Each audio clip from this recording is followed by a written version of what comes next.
Hello, hello. Welcome to this week's show of This, That, Not That. I'm Elisa Connor, and my co host is Anka Herman. Hi, Anka. Hey, lovely to be here again. Always one of my favorite spots of the week. Me too. We show up every week, just as Anka has said, to talk about what to do with your marketing and what to avoid so that you're not causing that icky, sleazy, slimy sales feeling in your potential customers.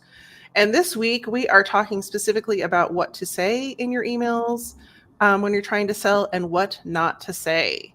So, if you, as we're going through just a few key points with you, we try to keep these episodes short. If you have questions, comments, or ideas for future episodes, put them in the comments because we always look at those and we're happy to answer those in upcoming shows. So, we are here every week on Wednesday at 9 a.m. Mountain, 11 a.m. Eastern, and five. Tuesday. Are you Isn't five? today Tuesday? Isn't it Tuesday today? Oh, it is Tuesday. Oh my gosh, it's totally Tuesday. So that's what happens. So it's Tuesdays that we come here, not Wednesday. But the times are right. It is 9 a.m.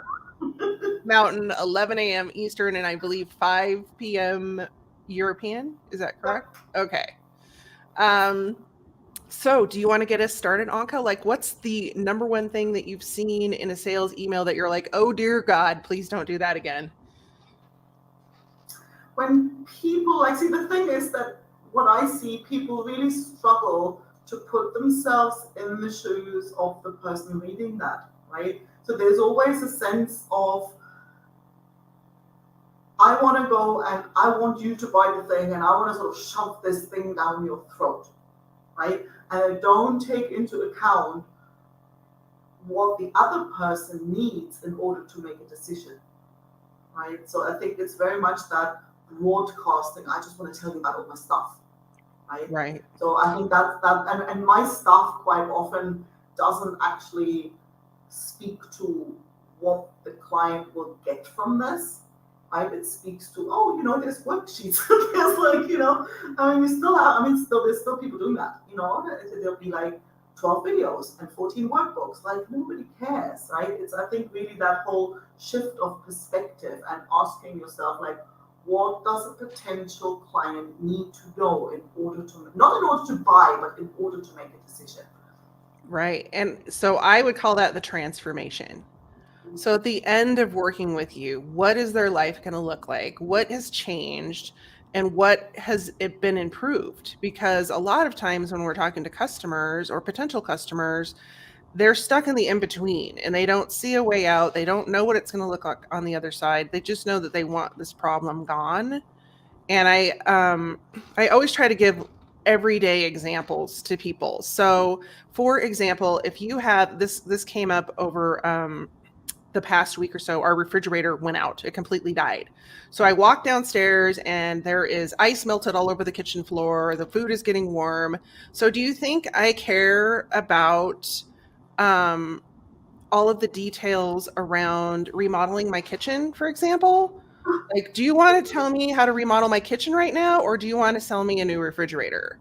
And so I'm not concerned about how beautiful my kitchen is going to look. I'm concerned that all of my food that is sitting there that's super expensive to purchase right now is rotting. And so it's just interesting, like when you go to the store, even that, like when we went to purchase, we went to like a big box store to get a freezer, and luckily, or a fridge. Luckily, we're not in a situation where, a year ago, you'd be waiting 6 months for a fridge because the supply chain was just a hot, hot mess. So even going a week without a refrigerator was really, it just goes to show how spoiled we are. Like, to have a refrigerator is really a big deal in your house when you don't have one. But it also makes you appreciate how much you use your fridge. But when we went to the store, when I was struck by how unavailable the sales reps were to answer questions and also how little they knew about the product. And Mm. I thought, from the customer perspective, I want to know, how long is this going to last? Is it going to fit in my space? Is it going to work for like the configuration? And so it was just interesting to me in such a simple manner to see that I think that's the other thing that happens, is that people don't address the problems and the things that people think about because they don't know their customers well enough to do that.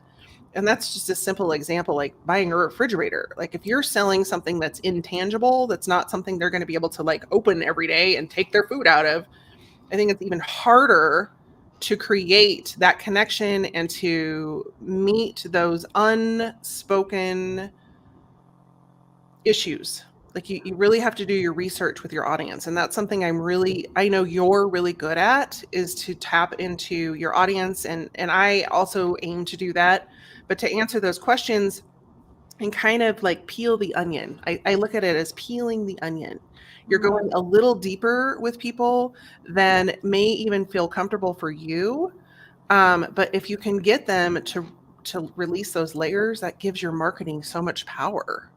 So on top of not jumping in and shoving your product and solution down their throat, but if you also take the time to see where they are on the journey and what their struggle bus is and like the immediate things that they need to have answered, I think you're going to have a lot more traction with your sales emails, but also not just your sales emails, but your sales process in general. Absolutely.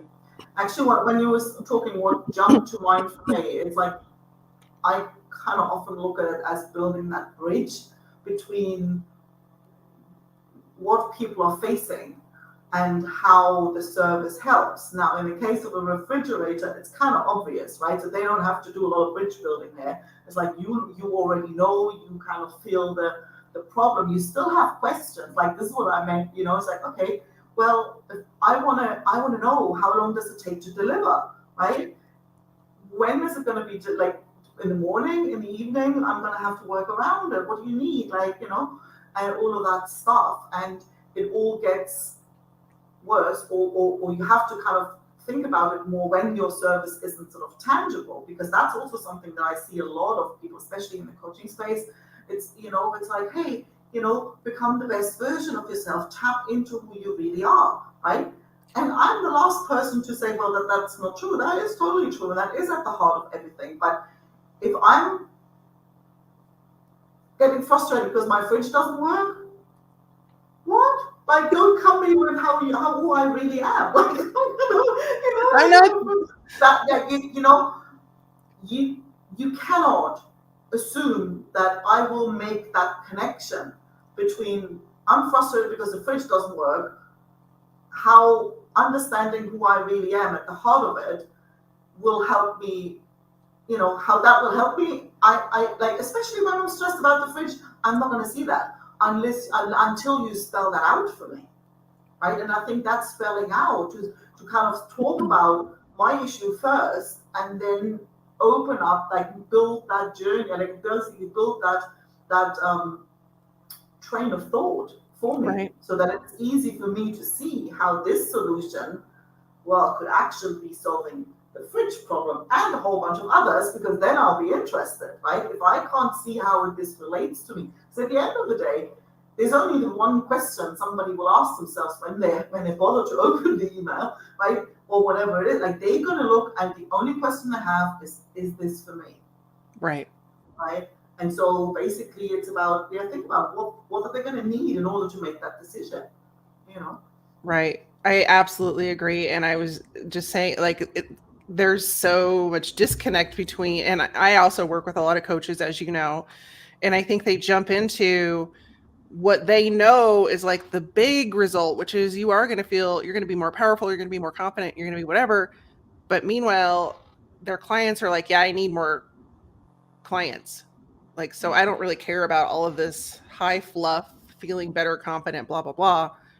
What I care about is putting money through the door. And so that disconnect is really important to bridge. But I think the other place, or the other thing that I see people either leave out or don't address at all in their sales emails are the objections that their clients have. So, for example, if somebody was sending me an email series about buying a refrigerator, and they don't realize that I'm not going to buy a refrigerator that doesn't have an ice maker and a water filter in it. And they're talking about, like, I can put magnets on the front. I don't care. Like, what I care about is that I want to be able to get water that is filtered out because our water doesn't taste very good. And I want it to be cold. And like every person in my family wants ice and filtered water. And so if you're talking about like the magnetic sheenness of the front of the fridge in your emails and you're not even talking about the things I care about, what's the chance that I'm going to open your next email?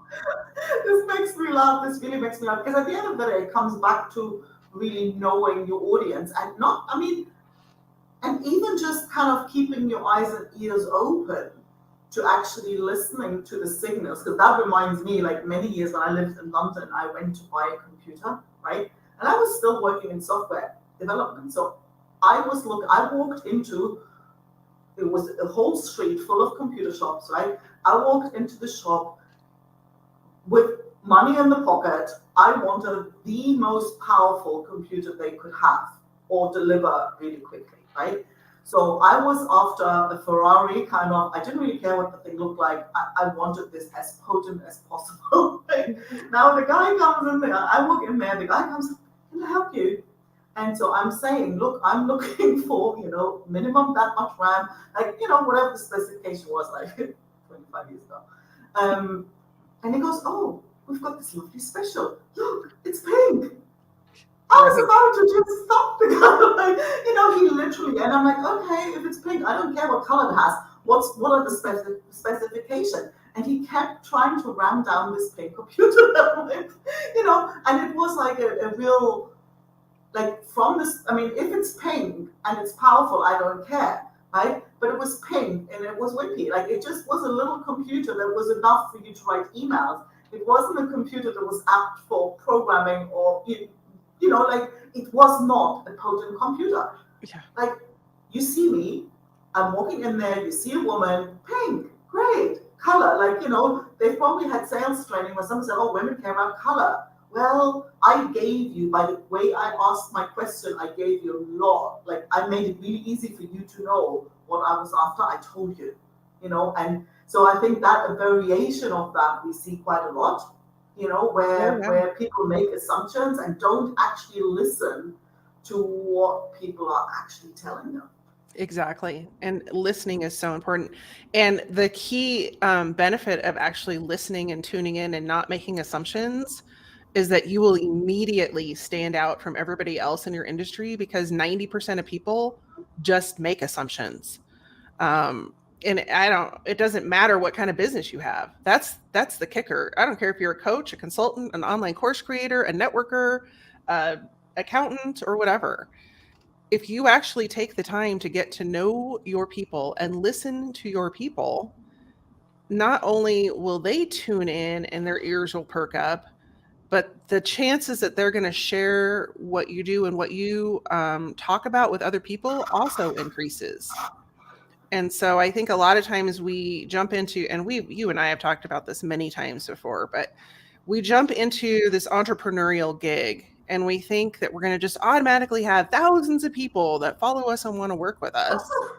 And we don't want to do the work that it takes to build the relationships one at a time, which is still the way it works, one at a time, until you start to get the notoriety and the trust level and the respect and the reputation, for lack of a better term, of being somebody that is worth paying attention to, worth following, and does what they say they're going to do. And it takes time.